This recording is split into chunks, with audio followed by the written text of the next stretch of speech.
સોમનાથ શ્રી ગણપતિ અથર્વ શીર્ષ પાઠ અને શ્રી ગણેશ મહાયજ્ઞ અનુષ્ઠાનનો પ્રારંભ કરાયો।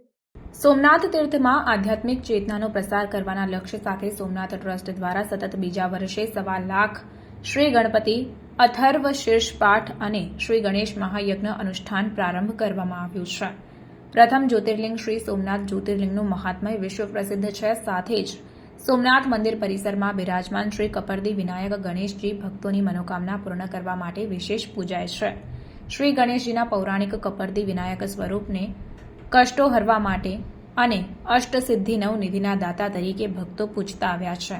ત્યારે ગત વર્ષે સોમનાથ તીર્થમાં શ્રી ગણેશ પૂજનનું સૌથી મોટું અનુષ્ઠાન કરવામાં આવ્યું, જેમાં શ્રી ગણેશજીના સાનિધ્યમાં શ્રી ગણપતિ અથર્વ શીર્ષના 1.25 લાખ પાઠ ભાદરવા માસના ગણપતિ નવરાત્ર સુધીમાં સંપન્ન કરવામાં આવેલ અને ભાદ્ર માસની ગણેશ નવરાત્રના અંતિમ 3 દિવસ મહાયજ્ઞ યાગ યોજાયો હતો।